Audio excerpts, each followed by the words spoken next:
बच्चों, आज हम लोग 2024 में पूछे गए द्वितीय पाली के प्रश्न को सॉल्व करने जा रहे हैं।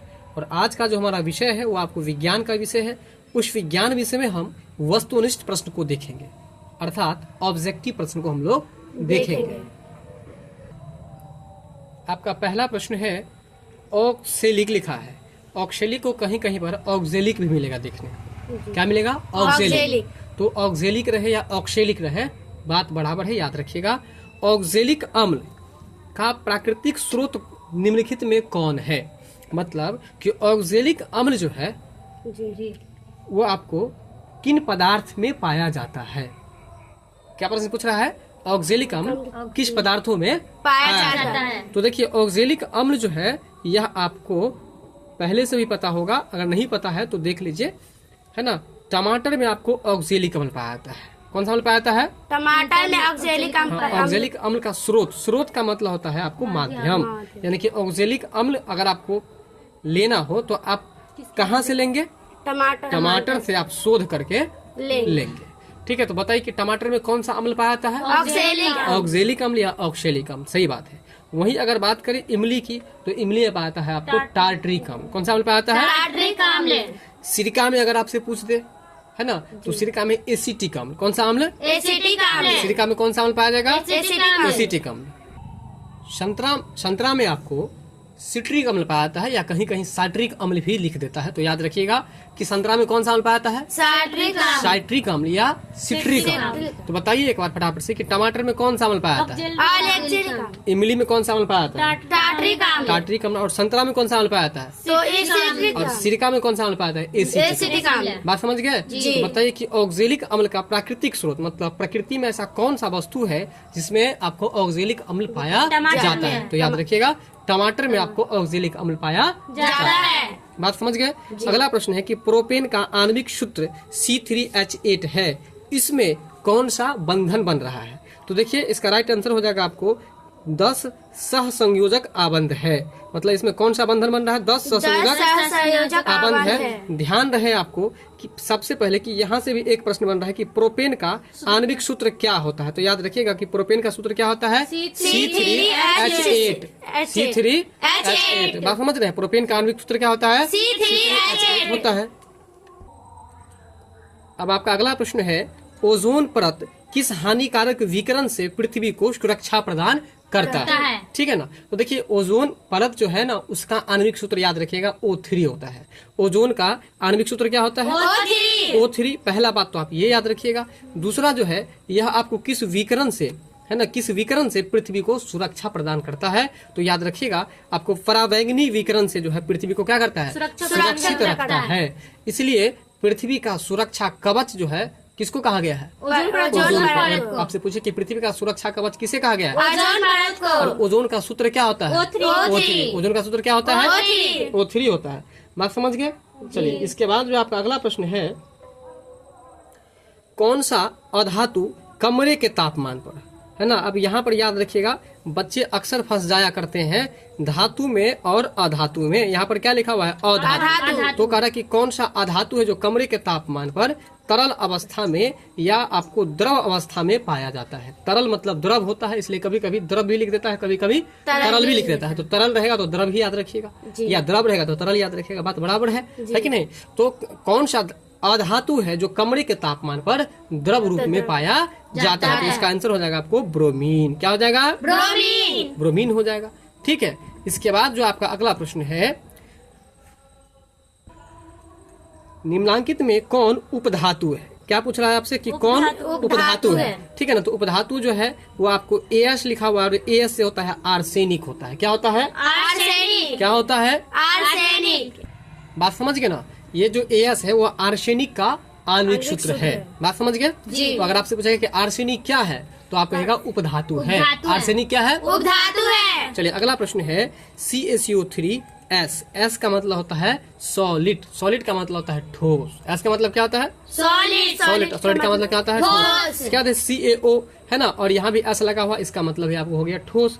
ठीक है। आगे है आपको प्लस CO2 और G लिखा हुआ। G का मतलब होता है गैस। G का मतलब क्या होता है? गैस। किस प्रकार की अभिक्रिया है? यानी कि CaCO3 प्रतिफल, ये जो तीर है इसको क्या कहेंगे? प्रतिफल कहेंगे। प्रतिफल CaO प्लस CO2 किस प्रकार की अभिक्रिया है, तो यह आपको वियोजन अभिक्रिया है। कौन सी अभिक्रिया है? वियोजन अभिक्रिया है। ठीक है। अगला प्रश्न है करा कि निम्नांकित में कौन सा समीकरण जो है वो संतुलित है। क्या पूछ रहा है? कौन सा समीकरण संतुलित है, मतलब बैलेंसिंग आपसे पूछ रहा है कि कौन सा है। तो इसका राइट आंसर हो जाएगा Zn प्लस H2SO4, है ना, प्रतिफल ZnSO4 प्लस H2। क्या होगा? Zn प्लस H2SO4, है ना, प्रतिफल ZnSO4 प्लस H2 हो जाएगा। तो कौन सा समीकरण संतुलित है, समझ में आ गया। चलिए, निम्नलिखित में से किसके द्वारा औद्योगिक क्षेत्र में अम्ल वर्षा होता है? कौन सा क्षेत्र है? औद्योगिक। ठीक है, सीखिए। औद्योगिक क्षेत्र में अम्ल वर्षा होता है। सबसे पहले याद रखिए कि अम्ल वर्षा जो होता है ना, उसमें पानी का स्वाद कैसा होगा? खट्टा होगा। और वो खट्टा वाला पानी जो अगर नदी में जाएगा तो उससे मछली क्या होगा? मरेगा। बहुत सारा पेड़ सूख सकता है। अब आदमी को जो है आप कैंसर हो सकता है, चर्म रोग हो सकता है, इस तरह का बीमारी हो सकता है। कैसा कैंसर होगा? त्वचा कैंसर हो सकता है। और चर्म रोग तो त्वचा पर ही होता है। बात समझ में आ रहा है? तो ये अम्ल वर्षा होता क्यों है पता है आपको? प्रदूषण ज्यादा फैलने से होता है। ठीक है ना। तो किसके द्वारा औद्योगिक क्षेत्र में, औद्योगिक क्षेत्र में, अब औद्योगिक मतलब क्या हुआ? ऐसा क्षेत्र जहाँ पर उद्योग बहुत सारा लगा हुआ है। तो जहाँ उद्योग लगा होगा तो वहां से क्या निकलेगा? फैक्ट्री में से क्या निकलेगा? धुआं। अब धुआं निकलेगा तो वातावरण वहाँ का प्रदूषित होगा कि नहीं होगा? उद्योग में से जब काम करने के बाद क्या इकट्ठा होता है बताइए? बिल्कुल, मतलब काम करने के बाद भूसा भूसी जो कचरा रहता है वो इकट्ठा होता है। और वो कचरा हम कहाँ पर डालेंगे? किसी नदी में डालेंगे। तो नदी भी, जल भी प्रदूषित हुआ उस माध्यम से भी। और जब धुआं निकलेगा चिमनी में से ऊपर तो वायु भी प्रदूषित होगी। तो बताइए, जब प्रदूषित होगा, जब प्रदूषण फैलेगा तो कौन सा वर्षा होगा? अम्ल वर्षा। अम्ल वर्षा के कारण से क्या होता है? त्वचा का कैंसर होगा और चर्म रोग होगा। पेड़ पौधे सूख जाएंगे और मछलियां मर जाएगी, जल में रहने वाले जीव प्रभावित होंगे। क्लियर है यहाँ तक? चलिए ध्यान दीजिए कि किसके द्वारा औद्योगिक क्षेत्र में अम्ल वर्षा होता है? तो सल्फर डाइऑक्साइड, है ना। किसके द्वारा? Sulphur dioxide. सल्फर डाइऑक्साइड के कारण से आपको अम्ल वर्षा होता है। बात समझ में आ रहा है ना? किसके द्वारा? सल्फर डाइऑक्साइड के द्वारा। इसके बाद जो आपका अगला प्रश्न है, आवर्त सारणी में किसी समूह के सभी तत्वों की संयोजकता होती है। देखिए, आवर्त सारणी की बात हो रही है। आवर्त सारणी में किसी समूह के सभी तत्वों की संयोजकता होती है, मतलब आवर्त सारणी में जितने भी तत्व हैं, है ना, जितने भी तत्व हैं, सभी तत्व की संयोजकता क्या होती है? समानता। जितने भी तत्व होते हैं उसकी संयोजकता क्या होता है? समान होता है। क्या होता है? समान का मतलब जस्ट बताया था, क्या होता है? बराबर। अब बताइए कि अम्ल वर्षा किसके कारण होता है? Sulphur dioxide. किसके कारण से होता है? सल्फर डाइऑक्साइड के कारण। Very good. अब आपका अगला प्रश्न है, निम्नांकित में कौन शराब के रूप में उपयोग आता है ना? कौन शराब के रूप में उपयोग आता है? बात समझ में आ रहा है? तो शराब के रूप में जो उपयोग आता है एथेनॉल का। किसका उपयोग होता है? एथेनॉल का। शराब के रूप में किसका उपयोग होता है? एथेनॉल का होता है। बात समझ गए? इसके बाद आपका अगला प्रश्न है, आवर्त सारणी के तृतीय वर्ग में, आवर्त सारणी के तृतीय वर्ग, तृतीय मतलब तीसरा जो वर्ग है उस वर्ग में तत्वों की संख्या कितनी होती है?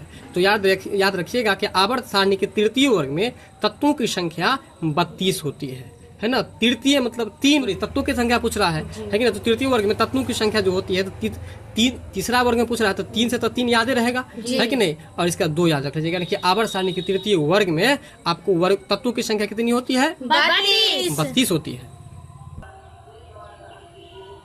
सौर सेल में, अब देखिए सौर सेल का मतलब क्या होता है? सौर मतलब सूर्य हो गया और सेल का मतलब बैटरी, मतलब सूर्य वाला जो बैटरी होता है जिसको सौर सेल बताता है, उसमें किसका उपयोग किया जाता है? तो याद रखिएगा सिलिकॉन का उपयोग किया जाता है। सौर सेल में किसका उपयोग किया जाता है? सिलिकॉन का। सौर सेल में किसका उपयोग किया जाता है? सिलिकॉन का। अगर आपसे पूछे कि सिलिकॉन का आणविक सूत्र क्या होता है तो आप क्या बोलिएगा? सिलिकॉन का आणविक सूत्र क्या होता है? अगला प्रश्न है, एक तत्व का इलेक्ट्रॉनिक विन्यास 287 है। याद रखिए, एक तत्व का इलेक्ट्रॉनिक विन्यास कितना है? 287 है। इस तत्व के परमाणु संख्या क्या है? तो देखिए, जिस तत्व का इलेक्ट्रॉनिक विन्यास 2, 8 और 7 होगा उस तत्व का परमाणु संख्या जो होगा वो आपको 17 हो जाएगा। कैसे? तो देखिए 2 और 8 10 हुआ। यहाँ देखिए बुक्स पर देखिए 2 और 8 10 हुआ और 7 17 हुआ। तो इसलिए याद रखिएगा कि जिस तत्व का इलेक्ट्रॉनिक विन्यास 2, 8, 7 होगा इस तत्व की परमाणु संख्या कितनी होगी? 17 होगी। यानी कि इसका राइट आंसर आपको 17 हो जाएगा। अगला प्रश्न है कि ड्यूरालुमिन ड्यूरालुमिन किस धातु का मिश्र धातु है? ड्यूरालुमिन जो है वो किस धातु का मिश्र धातु है? तो याद रखिएगा Al। Al मतलब क्या होता है? एल्यूमिनियम। एल्यूमिनियम। ड्यूरालुमिन जो है किस धातु का मिश्र धातु है? तो एल्यूमिनियम का। Al का मतलब एल्यूमिनियम। बताइए Fe का मतलब लोहा या आयरन भी कर सकते हैं। Sn का मतलब क्या होता है बताइए? Sn मतलब टीन होता है। ऐसे मतलब क्या होता है? टीन होता है। Cu का मतलब कॉपर या तांबा भी आप कह सकते हैं। अगला प्रश्न है सोडियम फॉस्फेट। सोडियम फॉस्फेट का अणुसूत्र क्या होगा? देखिए सोडियम फॉस्फेट का जो अणुसूत्र होगा वो आपको होगा Na3PO4। सोडियम फॉस्फेट का अणुसूत्र क्या होगा? Na3PO4। सोडियम फॉस्फेट का अणुसूत्र क्या होगा? Na3PO4। ठीक है, तो आप याद रखिएगा। वैसे भी सोडियम का सूत्र Na होता है, तो उससे आप आराम से याद रख सकते हैं। चलिए अगला प्रश्न है वृक्क। यहाँ जो आप देख रहे हैं वृक्क, वृक्क की संरचनात्मक एवं क्रियात्मक इकाई को क्या कहते हैं? वृक्क को सबसे पहले याद रखिएगा। वृक्क को अंग्रेजी में किडनी कहते हैं। क्या कहते हैं? किडनी कहते हैं। तो वृक्क की जो संरचनात्मक और क्रियात्मक इकाई है उसे हम लोग क्या कहते हैं? तो नेफ्रॉन कहते हैं। बात समझ में आ रहा है? वृक्क के संरचनात्मक और क्रियात्मक इकाई को हम लोग क्या कहते हैं? नेफ्रॉन कहते हैं। अगला प्रश्न है ओजोन परत का अवक्षय करता है। मतलब ओजोन परत का अवक्षय मतलब ओजोन परत को ना धीरे धीरे क्या हो रहा है कि उसका ह्रास होता जा रहा है। ह्रास का मतलब कमी होता जा रहा है, घिसता जा रहा है। नहीं समझ में आ रहा है मेरी बात? जैसे कोई पत्थर है, आपका सिलबट है ना, जो सिलबट है आप जिसमें मसाला पीसते हैं, उसको जो डेली आप मसाला पीसते हैं तो उससे क्या होता है? वो थोड़ा थोड़ा ये आपको जो है घिसता जाता है। तो जो घिसने का काम है ना उसी को अवक्षय कहा जाता है। क्या कहता है? अवक्षय कहिए चाहे क्षय कहिए, दोनों बराबर है। अंग्रेजी में उसको ह्रास कहा जाता है। तो ओजोन परत का जो अवक्षय करता है, ओजोन परत को जो अवक्षय करता है वो कौन करता है? तो याद रखिएगा आपको CFC करता है। कौन करता है? CFC। और CFC का मतलब क्या होता है? क्लोरोफ्लोरोकार्बन। क्या होता है? क्लोरोफ्लोरोकार्बन होता है। तो ओजोन का सूत्र क्या होता है? O3। अगला प्रश्न है निम्नलिखित जीवों में किस में अलैंगिक जनन मुकुलन द्वारा होता है? मतलब कौन सा ऐसा जीव है जिसमें आपको अलैंगिक जनन होता है? सबसे पहले समझिए अलैंगिक जनन क्या होता है।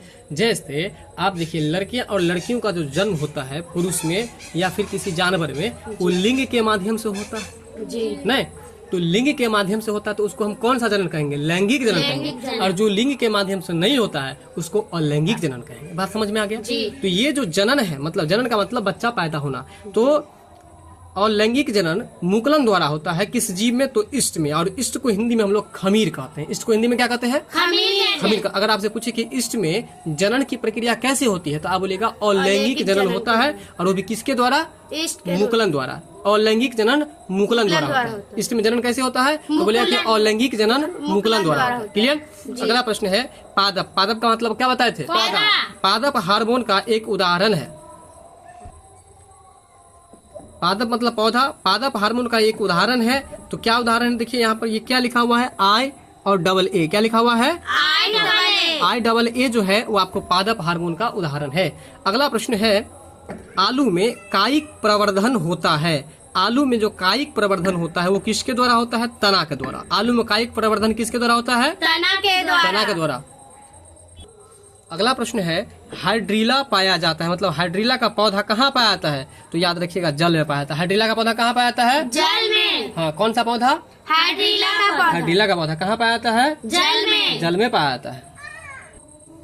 अगला प्रश्न है स्वस्थ व्यक्ति का सिस्टोलिक रक्तचाप। देखिए स्वस्थ व्यक्ति का सिस्टोलिक रक्तचाप कितना होता है ये आपसे पूछा जा रहा है। कैसा रक्तचाप पूछ रहा है आपसे? सिस्टोलिक रक्तचाप है ना। स्वस्थ व्यक्ति का सिस्टोलिक रक्तचाप जो होता है वो आपको 120 mmHg होता है। क्या होता है बताइए? 120 mmHg होता है। स्वस्थ व्यक्ति का सिस्टोलिक रक्तचाप कितना होता है? 120 mmHg होता है। अच्छा एक बात बताइए कि Hg जो है वो किस तत्व का संकेत है? बताइए आप लोग। Hg जो है वो पारा का संकेत है। किसका संकेत है? पारा।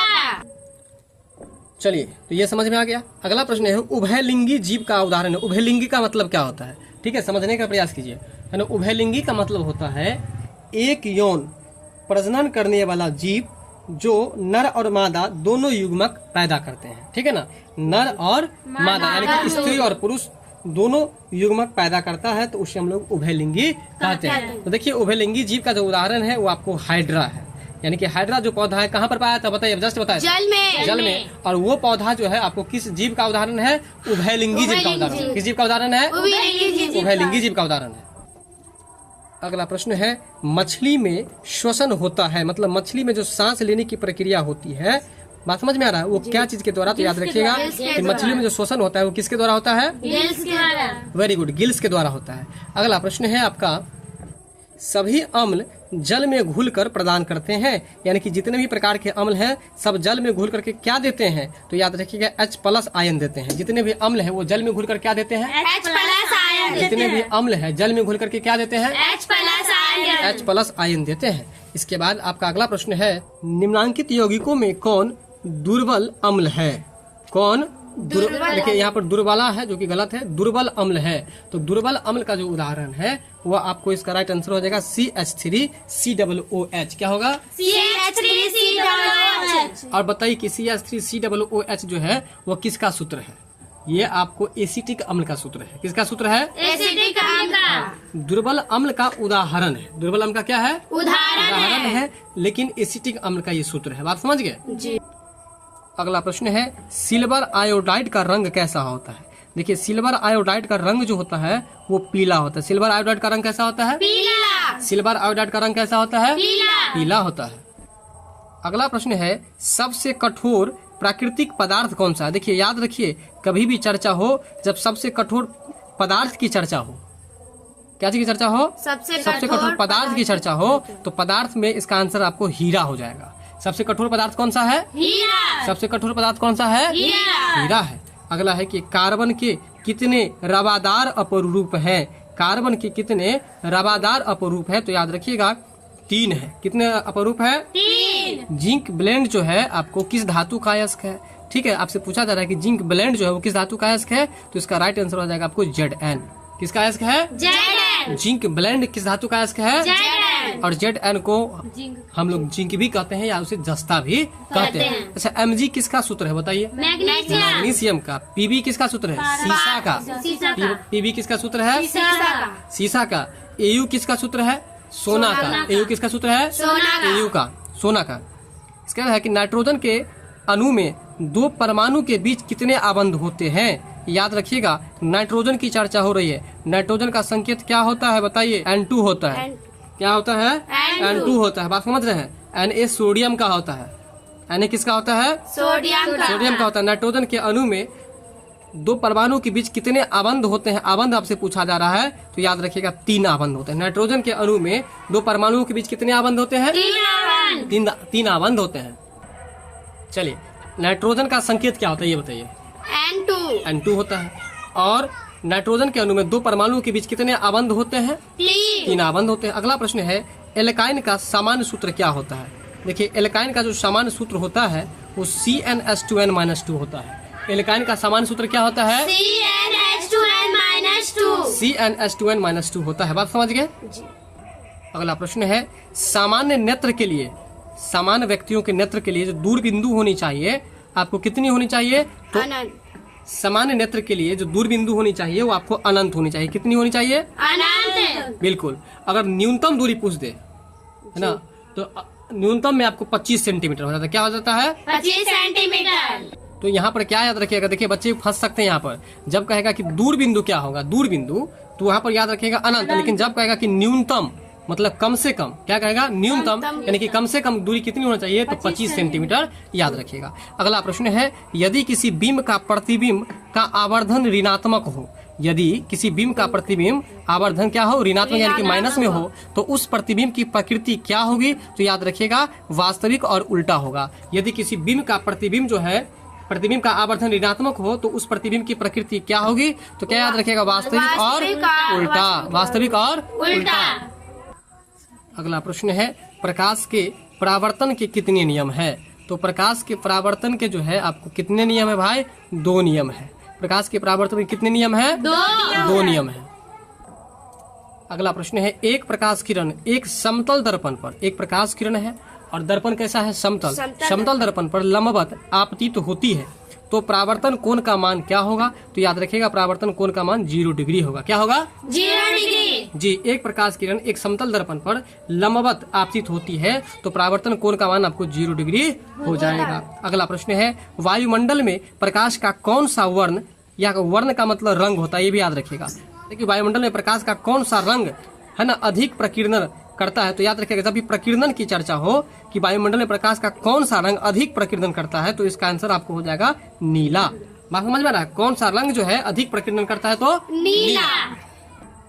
अगला प्रश्न है, वायु में अभिसारी लेंस है ना, वायु में अभिसारी लेंस का जो वायु में जो अभिसारी लेंस है वो कांच का उत्तल लेंस, वायु में जो अभिसारी लेंस है वो क्या है?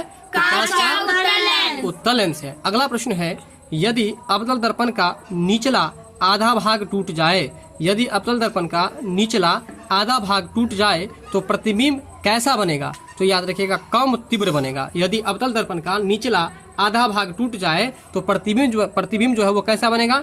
कम तीव्र बनेगा। बात समझ गए? अगला प्रश्न है, जब प्रकाश किरण हवा यानी कि विरल माध्यम है, विरल माध्यम का मतलब जहाँ पर हवा हो, विरल माध्यम का मतलब जहाँ पे हवा हो। तो जब प्रकाश किरण हवा यानी कि विरल माध्यम से कांच यानी कि सघन माध्यम के तरफ है ना, सघन माध्यम में जाती है तो वह किधर मुड़ जाती है? तो याद रखिएगा अभिलंब की ओर। किधर मुड़ जाती है? अभिलंब की ओर। अगला प्रश्न है, पौधे के वायवीय भागों से, पौधे के वायवीय भागों से जल का स्टोमाटा द्वारा वाष्प के रूप में निष्कासन जो होता है उसे हम लोग क्या कहते हैं? तो याद रखिएगा वाष्पोत्सर्जन कहते हैं। और ये जो प्रश्न है हम इसमें स्टार लगा देते हैं, आप इस प्रश्न को रट करके याद कर लीजिएगा। अगला प्रश्न है, बाघ उपभोक्ता है, बाघ उपभोक्ता है यानी कि यह किस स्तर का उपभोक्ता है यह आपसे पूछा जा रहा है। तो तृतीय पोषी स्तर का बाघ जो है वो किस स्तर का उपभोक्ता है? तृतीय पोषी स्तर का। जी, बाघ जो है ना वो तृतीय पोषी स्तर का उपभोक्ता है। अगला प्रश्न है कि मानव का उद्भव स्थान कौन सा देश है? तो देखिए मानव का उद्भव जो हुआ है यानी कि मानव का जो उत्पत्ति हुआ है, उत्पन्न जो हुआ है वो आपको अफ्रीका में हुआ है। कहाँ पर हुआ है? अफ्रीका में। याद रखिएगा कि मानव का उद्भव स्थान कहाँ है? अफ्रीका में। अफ्रीका में है। अगला प्रश्न है, क्रमाकुंचन गति पाई जाती है, यानी कि आपसे पूछ रहा है कि क्रमाकुंचन गति किस अंग में पाई जाती है? तो याद रखिएगा ग्रास नली में पाई जाती है और छोटी आंत में पाई जाती है, यानी कि इसका राइट आंसर हो जाएगा बी और डी, यानी कि ग्रास नली में ही पाई जाती है और छोटी आंत में भी पाई जाती है। याद रखिएगा क्रमाकुंचन गति कहाँ पाई जाती है? ग्रास नली में और छोटी आंत में। छोटी आंत में पाई जाती है। अगला प्रश्न है, खुला परिवहन तंत्र कौन सा तंत्र है? खुला परिवहन तंत्र पाया जाता है। खुला परिवहन तंत्र किस जंतु में पाया जाता है? तो याद रखिएगा तितली में पाया जाता है। किसे पाया जाता है? किस जंतु में पाया जाता है? तितली में पाया जाता है। अगला प्रश्न है, रक्त में ऑक्सीजन का वाहक, वाहक मतलब क्या होता है बताइए? वाहक मतलब ले जाने वाला, यानी कि खून में ऑक्सीजन को कौन लेकर जाता है? तो याद रखिएगा रक्त में यानी कि खून में ऑक्सीजन को कौन लेकर के जाता है? तो याद रखिएगा हीमोग्लोबिन, है ना। रक्त में ऑक्सीजन का वाहक कौन है? तो हीमोग्लोबिन है। अगर हीमोग्लोबिन नहीं होगा सांस लेने में क्या होगा? दिक्कत होगा। क्यों? क्योंकि ऑक्सीजन को ले जाने का काम, ऑक्सीजन को ले जाना, आप बाहर से ऑक्सीजन लीजिएगा ना तो ऑक्सीजन जो ले जाएगा आपके रक्त में, खून में जो ले जाएगा, बात समझ रहे हैं? कहाँ पर ले जाएगा? खून में जो ले जाएगा। हीमोग्लोबिन रहबे नहीं करेगा तो कहाँ से ले जाएगा? इसलिए हीमोग्लोबिन की जैसी कमी हुई तो आपको लगेगा कि दम फूल रहा है। बात समझ रहे कि नहीं समझ रहे? अगला प्रश्न है कि मानव में ऑटोसोम की जोड़ियों की संख्या कितनी होती है? ऑटोसोम की जोड़ियों की संख्या जो होती है, जोड़ी मतलब क्या होता है पता जानते हैं आप लोग? जैसे चप्पल होता है ना, 1 जोड़ा 2 जोड़ा 3 जोड़ा, तो जोड़ा मतलब होता है कि एक जोड़ा में 2 पीस रहता है, ठीक है। तो ऑटोसोम की जोड़ियों में संख्या आपसे पूछा जा रहा है, ऑटोसोम की जोड़ियों में संख्या कितनी होगी? तो 22 जोड़ी, है ना। मानव में ऑटोसोम की जोड़ियों में कितनी संख्या होगी? 22 जोड़ी, है ना। मानव में ऑटोसोम की जोड़ियों में संख्या कितनी होगी? 22 जोड़ी होगी। अगला प्रश्न है, प्रकाश संश्लेषण के लिए दृश्य प्रकाश स्पेक्ट्रम, प्रकाश संश्लेषण के लिए दृश्य प्रकाश स्पेक्ट्रम का सबसे प्रभावी रंग कौन सा है? तो इसका राइट आंसर हो जाएगा आपको लाल। प्रकाश संश्लेषण के लिए दृश्य प्रकाश स्पेक्ट्रम का सबसे प्रभावी रंग कौन सा है? लाल है। और वैसे भी सूर्य का रोशनी जो निकलता है, सूर्य का जो प्रकाश निकलता है वो कैसा रहता है? लाल ही रहता है। बात समझ रहे हैं? अगला प्रश्न है, फोकस दूरी 10 सेंटीमीटर के अवतल दर्पण द्वारा उत्पन्न आवर्धन धनात्मक होगा यदि वस्तु दूरी का मान 10 सेंटीमीटर से कम होगा। 10 सेंटीमीटर से कम होगा। चलिए अगला प्रश्न है, फोकस से ध्रुव की ओर आने पर, कहाँ से कहाँ जा रहा है? फोकस से ध्रुव की ओर आने पर अवतल दर्पण में आवर्धन का मान क्या होता है? फोकस से ध्रुव की ओर आने पर अवतल दर्पण में आवर्धन का मान जो होता है वो आपको बढ़ने लगता है। क्या होता है? बढ़ने लगता है। अब आपका अगला प्रश्न है, जल विद्युत संयंत्र किस ऊर्जा को विद्युत ऊर्जा में रूपांतरित करता है? रूपांतरित करना मतलब बदलना, यानी कि जल विद्युत संयंत्र जो है किस ऊर्जा को विद्युत ऊर्जा में रूपांतरित करता है? तो याद रखिएगा स्थितिज ऊर्जा को, है ना। किस ऊर्जा को विद्युत ऊर्जा में बदलता है? तो स्थितिज ऊर्जा को। बात समझ रहे? किस ऊर्जा को? जी। क्या चीज बदलता है? तो याद रखिएगा जल विद्युत संयंत्र। क्या चीज बदलता है? जल विद्युत संयंत्र जो है वह आपको विद्युत ऊर्जा में बदल देता है। तो किस ऊर्जा को बदल देता है? स्थितिज ऊर्जा को। अगला प्रश्न है, तांबे की तार की एक आयताकार कुंडली किसी चुंबकीय क्षेत्र में घूर्णी गति कर रही है। इस कुंडली में प्रेरित विद्युत धारा की दिशा में कितने परिभ्रमण के पश्चात परिवर्तन होता है? तो इसका राइट आंसर आपको हो जाएगा 2। कितने परिभ्रमण के बाद? 2 परिभ्रमण के बाद धारा की दिशा जो है आपको क्या होता है? परिवर्तित हो जाता है। अब आपका अगला प्रश्न है, एक अवतल दर्पण के प्रधान अक्ष पर चलती चींटी का प्रतिबिंब सीधा है तथा बढ़ता जा रहा है, तो चींटी की गति की दिशा क्या होगी? तो याद रखिएगा फोकस से ध्रुव की ओर। क्या होगी? फोकस से ध्रुव की ओर। अगला प्रश्न है, आंख के लेंस की वक्रता त्रिज्या को नियंत्रित करती है। आंख के लेंस की वक्रता त्रिज्या को कौन नियंत्रित करती है? तो याद रखिएगा पक्षांभी मांसपेशियां। कौन नियंत्रित करती है? पक्षांभी मांसपेशियां। इसके बाद आपका अगला प्रश्न है, कुछ बादलों का रंग उजला होता है और आपसे पूछ रहा है कि बादलों का रंग उजला क्यों लगता है आपको, क्यों होता है? तो याद रखिएगा प्रकीर्णन के कारण से बादल का रंग कैसा लगता है आपको? उजला। जबकि आकाश का कलर कैसा है?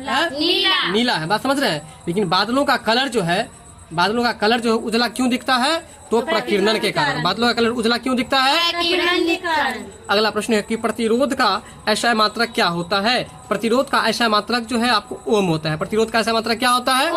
ओम होता है। अगला प्रश्न है, किलोवाट घंटा यानी कि KWH मात्रक है। किलोवाट घंटा जो है वो किसका मात्रक है? तो याद रखिएगा एनर्जी का मात्रक यानी कि ऊर्जा का मात्रक है। किलोवाट घंटा जो किसका मात्रक है? ऊर्जा का। आप अपने घर में बिजली लगाए होंगे, बिजली का मीटर होगा, उस पर जाकर के देखिए लिखा होगा KWH। KWH का मतलब क्या हुआ? K से किलो, W से वाट और H से आवर्स यानी कि घंटा, यानी कि किलोवाट घंटा। और बताइए कि किलोवाट घंटा किसका मात्रक है? ऊर्जा का। अगला प्रश्न है, मानव की आंख में प्रवेश करने वाले प्रकाश की मात्रा को नियंत्रित किया जाता है।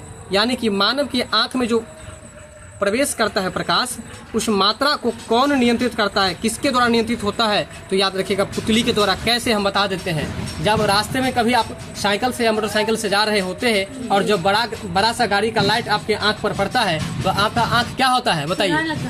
नहीं, आंख आपका जो है चंधियाने लगता है, चंधियाने लगता है और आपका आंख क्या होता है? बंद हो जाता है। तो बंद क्यों होता है? क्योंकि ज्यादा प्रकाश को बर्दाश्त नहीं कर पाता, इसलिए पुतली कंट्रोल कर लेता है, पुतली बंद कर देता है उसको। पुतली गेट है और जैसे ज्यादा लाइट आएगा आपके आंख के मुकाबला में, ज्यादा लाइट जो आ जाएगा तो ज्यादा लाइट आने का तो उसको करके कंट्रोल कर लेता है, पुतली रोक लेता है। पुतली को रोकने का काम है।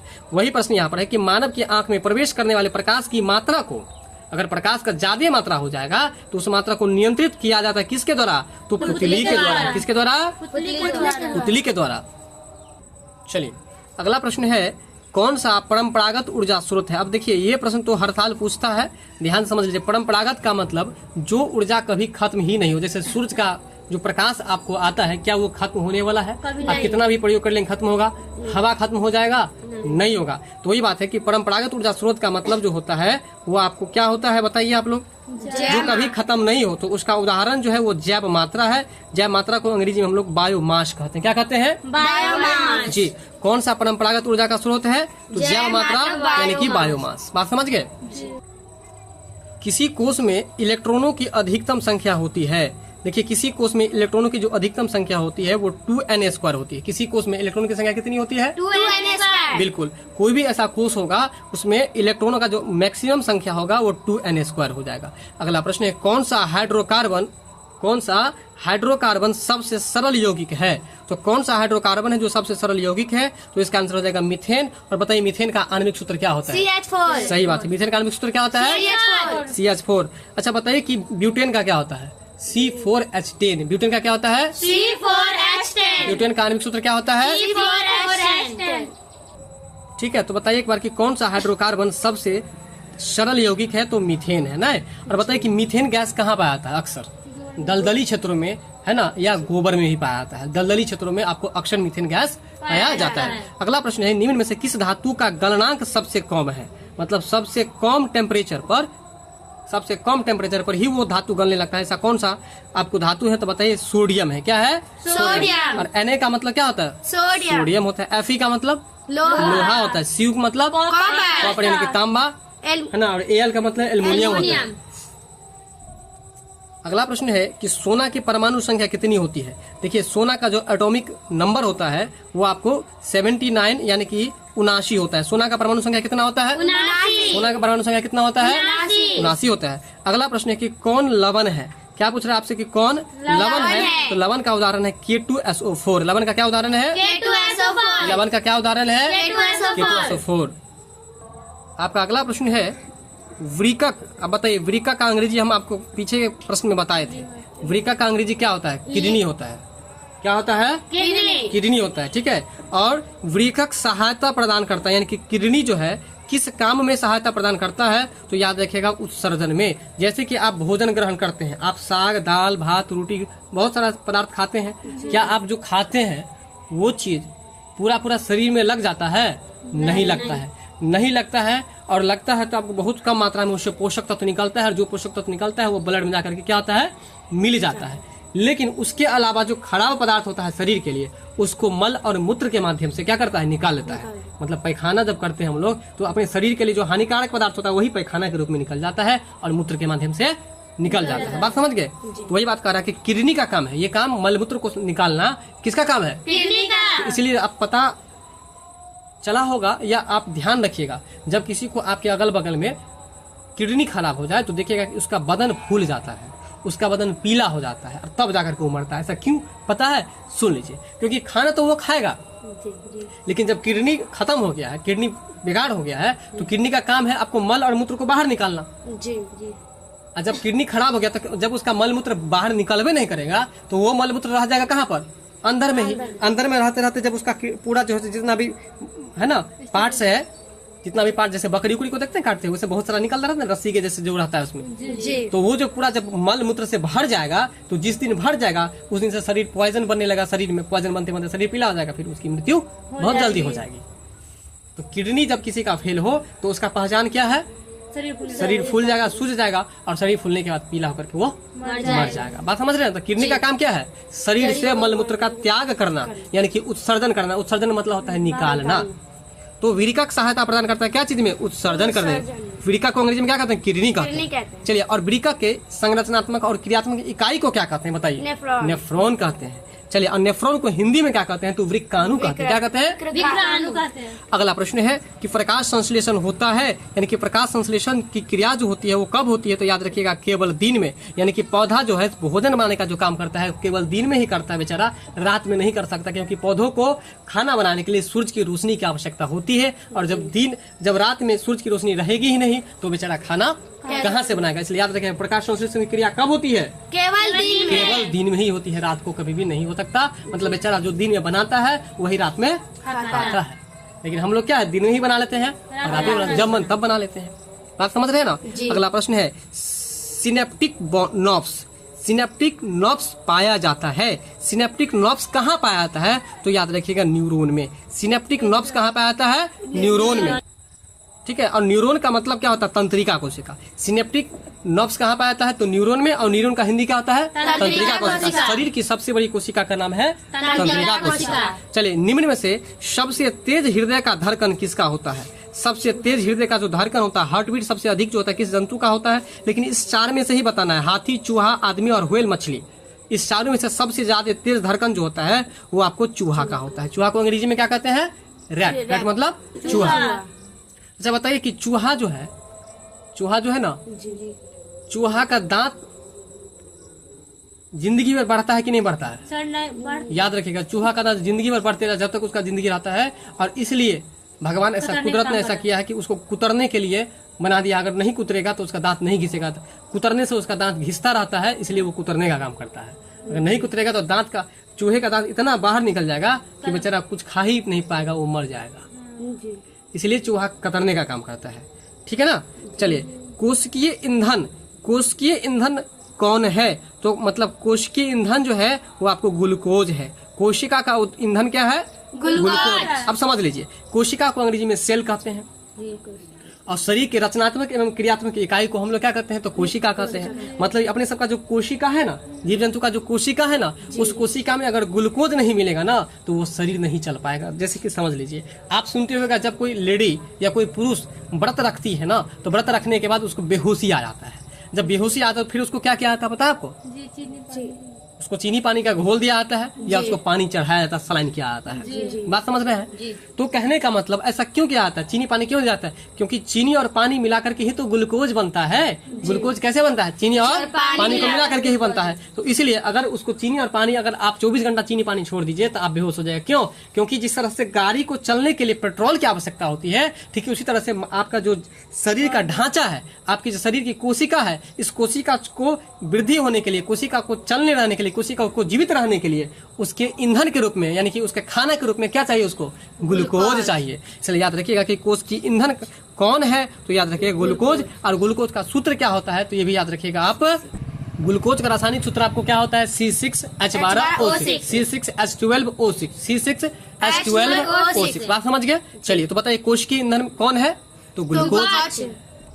अगला है, एटीपी में फॉस्फेट की संख्या कितनी होती है? देखिए, एटीपी में फॉस्फेट की संख्या जो होती है वो कितनी होती है? तो याद रखिएगा 3 होती है। एटीपी में फॉस्फेट की संख्या कितनी होती है? 3। बिल्कुल। अगला प्रश्न है, निम्नलिखित में कौन मनुष्य की एक उत्सर्जी अंग नहीं है? देखिए, अभी उत्सर्जन के बारे में समझाए थे ना, और उत्सर्जन का मतलब क्या बताए थे?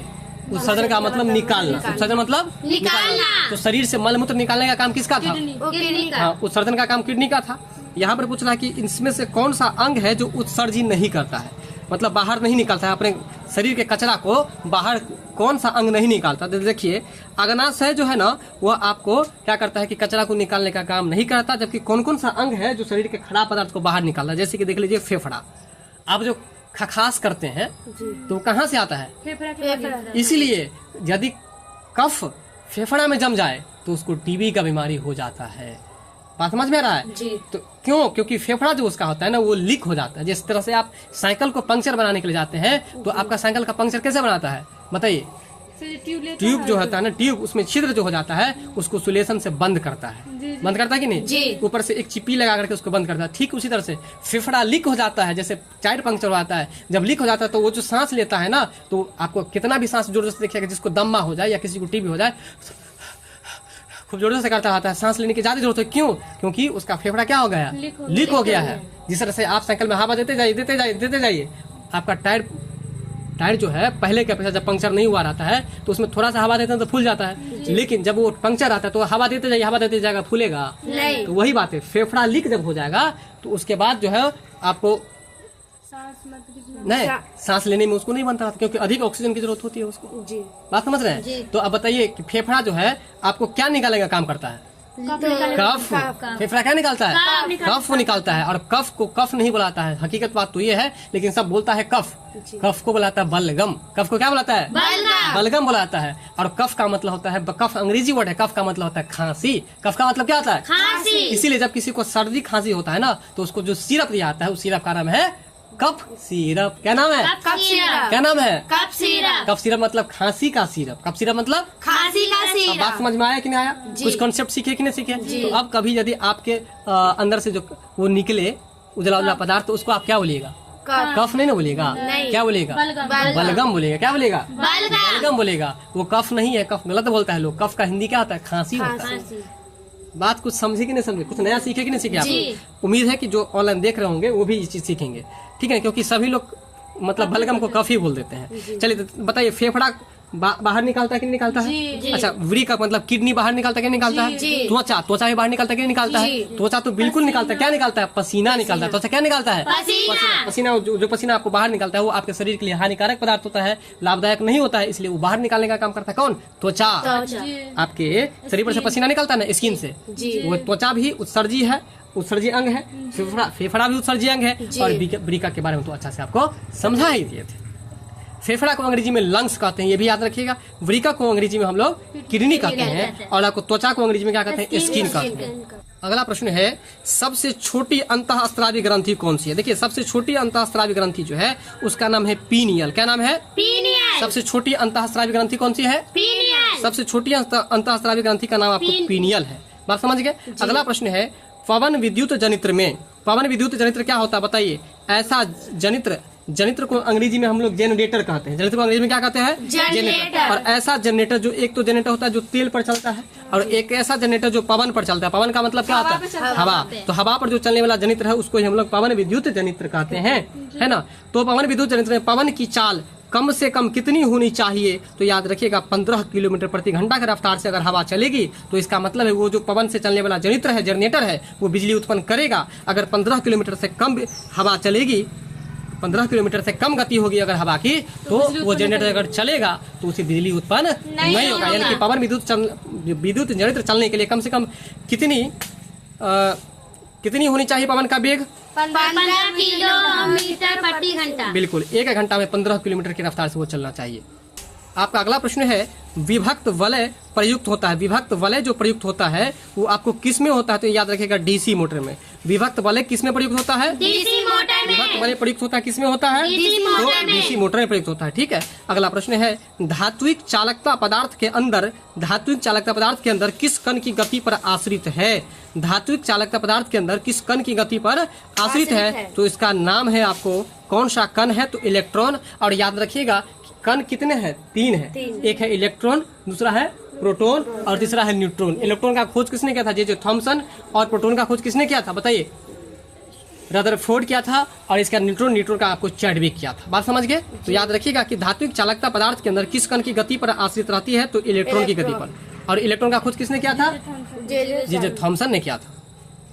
अगला प्रश्न है, बॉक्स टाइप सौर कुकर के ऊपरी भाग में कांच का ढक्कन जो रहता है, क्या रहता है? कांच का मतलब शीशा। कांच का जो ढक्कन होता है वो आपको विकिरण द्वारा उष्मा की हानि को रोकना।